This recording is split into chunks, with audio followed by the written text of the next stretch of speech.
ताजनगरी आगरा में किडनी रोगों की समस्याओं के समाधान के लिए डीजी महाराजा न्यूज पर डॉक्टर समृद्धि गुप्ता द्वारा विस्तृत चर्चा की गई। इस दौरान डॉक्टर समृद्धि गुप्ता ने किडनी रोग से पीड़ित मरीजों को उपचार के संबंध में तमाम जानकारियां दी।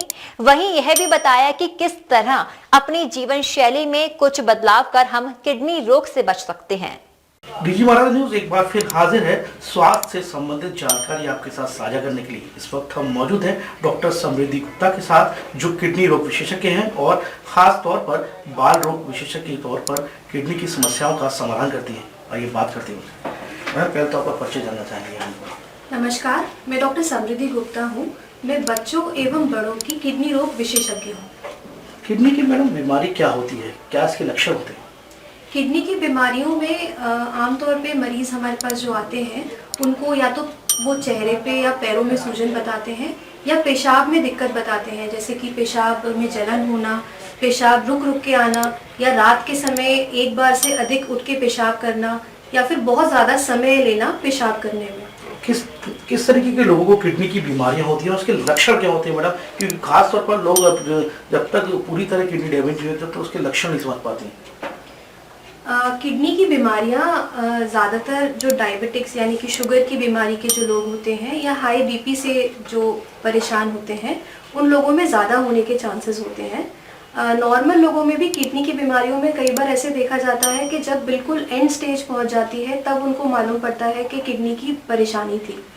ऐसे लोग जनरली उनको थोड़ी थकावट वगैरह की तकलीफ रहती है, पैरों में हल्की सूजन रहती है, एकदम से बार बार खून चढ़ाना, हीमोग्लोबिन कम हो जाना, इस तरह की बीमारियों के साथ भी एकदम से वो किडनी फेलियर के साथ प्रेजेंट करते हैं हमको। किडनी फेलियर क्या होता है और इसको लेकर लोगों में जो भ्रांतियां हैं किस तरीके से दूर हो कि किस तरह जो किडनी ट्रांसप्लांट जो है वो कितना कारगर है और किस तरीके से इसको किया जाए?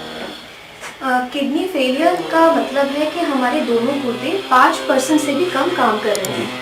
तो इन मरीजों में जो हमारे गुर्दे होते हैं उसका काम होता है खून को फिल्टर करना और जो शरीर के गंदे पदार्थ होते हैं उनको पेशाब के रास्ते बाहर निकालना।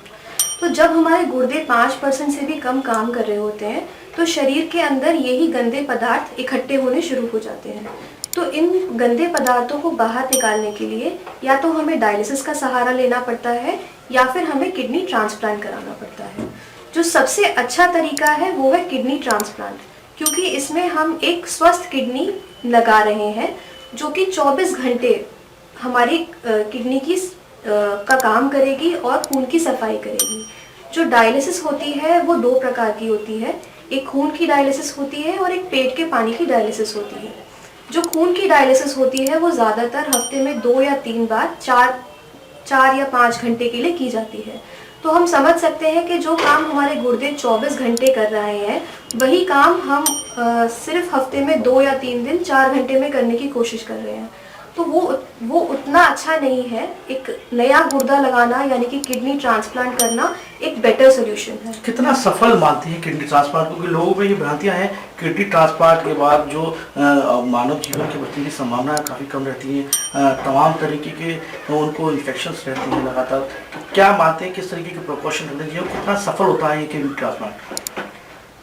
करीब 80 से 90% लोगों में किडनी जो नई गुर्दा हम लगाते हैं वो काफ़ी अच्छा काम करता है। ऑन एन एवरेज कम से कम 10-15 साल तक तो जो नई किडनी होती है वो बहुत अच्छा काम करती है।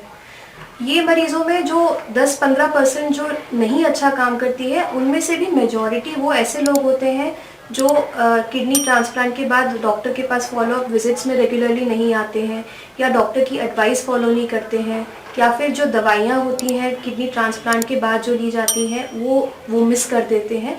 तो मेजॉरिटी लोगों में उनमें किडनी जो लगाई होती है वो रिजेक्ट कर जाती है। दूसरा, ये जो किडनी ट्रांसप्लांट के बाद दवाइयाँ दी जाती हैं उससे थोड़ी इम्यूनिटी डाउन हो जाती है।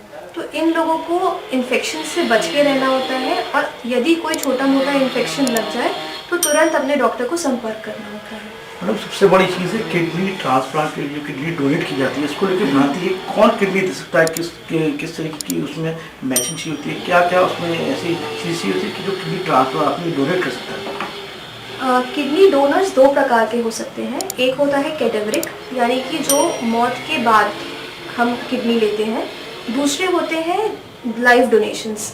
लाइव डोनेशन ज़्यादा कॉमन होते हैं।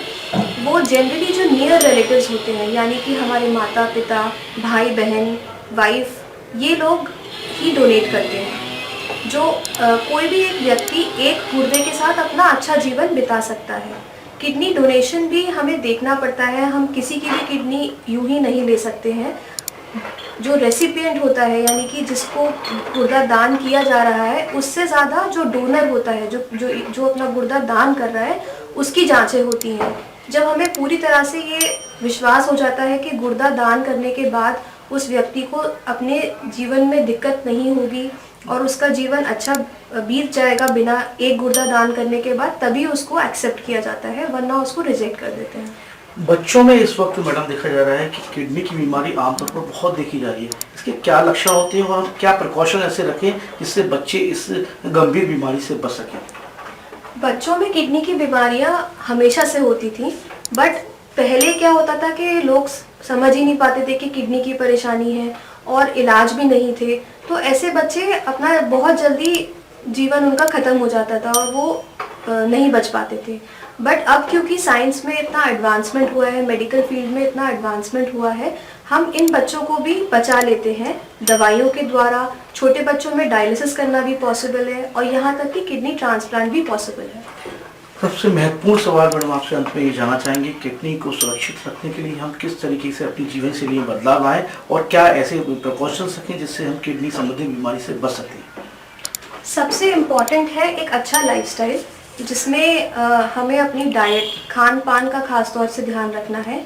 हमारे खाने में फल सब्जियों को लेना, नमक कम लेना, बाहर का बाज़ार का खाना ना खाना, घर का बना अच्छा फ्रेश खाना खाना, एक रेगुलर एक्सरसाइज करना, जो कि एटलीस्ट हफ्ते में 5 दिन 30 मिनट तक कुछ भी एक्सरसाइज, चाहे वो वॉकिंग हो या जो भी हम कर पाएँ वो करना।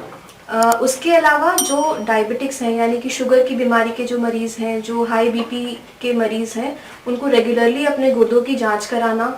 ये सब चीज़ें अगर हम करते हैं तो एक अच्छा नॉर्मल वेट मेंटेन करके रखना, ये सब चीज़ें फ़ायदेमंद रहती हैं।